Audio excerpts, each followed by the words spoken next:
Joining me live is Deputy Prime Minister and Defence Minister Richard Marles, who does join us from Thailand. Thanks very much for your time. Your government has announced $33 million in drones today. They are unarmed. Why not armed drones? Well, what we've done is work with the Ukraine government to think of the best ways in which we can provide assistance, and this is what they've sought and what we're able to provide. So it's a $33 million, I should say, commitment, which comes on top of the significant commitments that we've made over the course of the last year.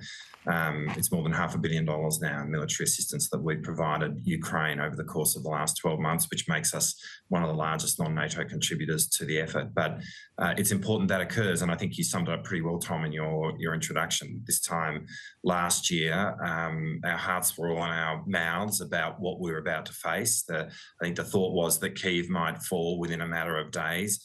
And here we are a year on, and the resistance from the Ukrainian armed forces has been, well, it's been inspirational, much more than anyone could possibly have expected. President Zelensky has been an inspiration to his country, but what we now need to do as an international community is make sure that we are there and there for the long term, because this is going to be a protracted conflict. And so we are ready to do that, and we will keep talking with the Ukrainian government about how we can best help.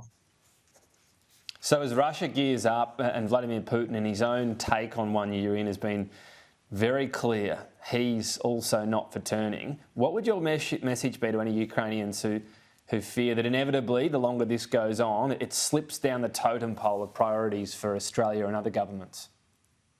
Well, it won't. It won't for us, and I don't think it will for the international community, because when we think about this and we look at how we should be acting, I mean, what's clear to us is that the principles at stake in the conflict in Ukraine, the very sanctity of the global rules-based order, are so profoundly essential to our own national interest that we've got to be there for Ukraine. And I think that's the way that the entire international community is looking at it. And so I would say, from an international community's point of view, the resolve now is every bit as great as it was a year ago. I mean, I think there is a sense that Ukraine itself is standing up, and this is an effort which must be supported.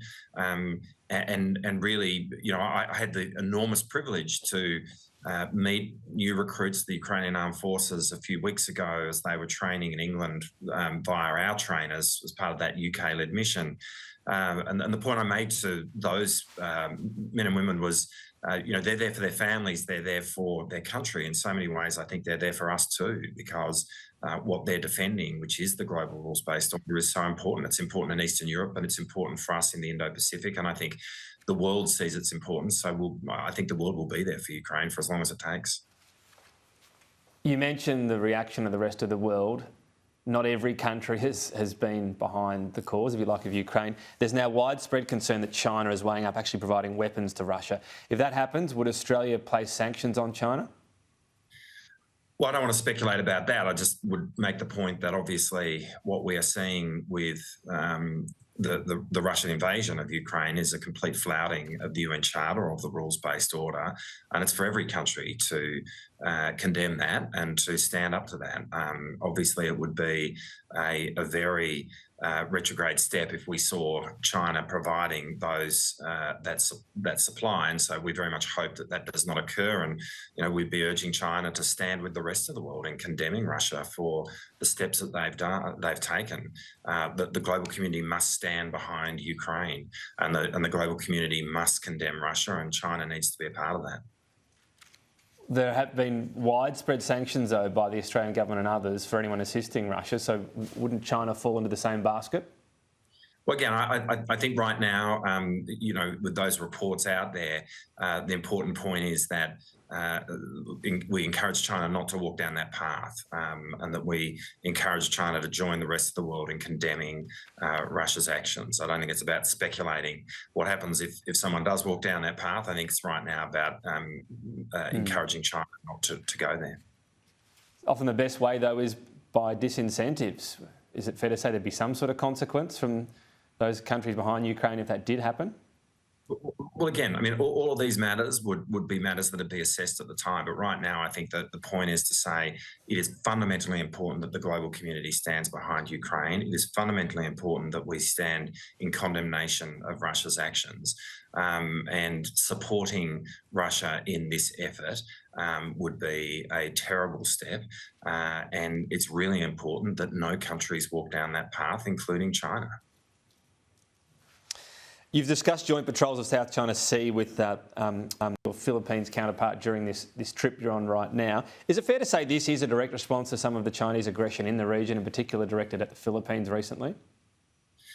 Well, I think what we found very much in our visit to the Philippines was a sense of great strategic alignment between our two countries right now. And we probably have a greater strategic alignment today than we've had at any point in our history. And it's a very close relationship. It has been. There's a lot of people-to-people links, a very large Filipino diaspora in Australia.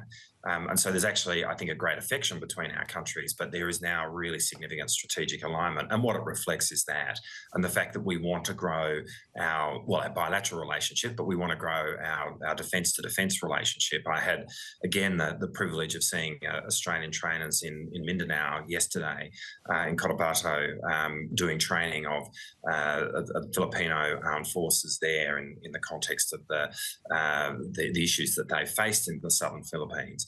But we want to grow our relationship, and joint patrols in the South China Sea is the next step in that. Is it pleasing that the Philippines is back in the fold, if you like, of what you believe is right in that region, in the South China Sea, that it should be free and fair after what might have been the cozying up of President Duterte with President Xi?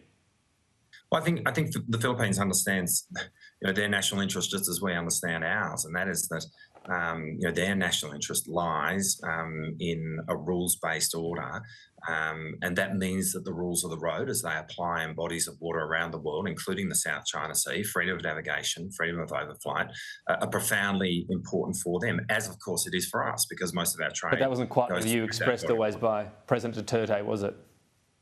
Well, what I'd say about the current government is that they completely understand the significance of the global rules-based order to them, of the ability for countries to operate in accordance with the UN Convention on the Law of the Sea in the South China Sea. And so, what we've said is that we'll explore the possibility of doing those joint patrols with the Philippines, and it is certainly a really positive step that we are growing our defence-to-defence relationship with the Philippines. One big domestic issue all week has been superannuation. So with your hat on as Deputy Prime Minister, there were pretty clear questions put to the PM before the election. Any changes on super, he said no. If these were made, the changes were made before the election, would that be a broken promise? Yeah, look, you'll forgive me, Tom, having been away for the week, and I know that the Treasurer and the Prime Minister have both spoken on this, so I might leave the answers to that.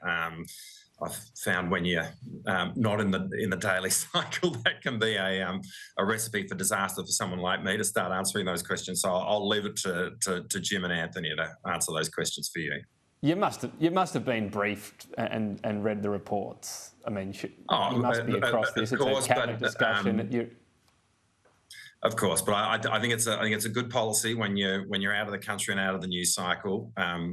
Stick to the business that you're on, and you've got plenty of other people who can comment on that. What about just the principle, though? Would changes need to go to an election? Look, again, this is a discussion that's been happening during the course of the week, and I'll let Jim and Anthony play that out.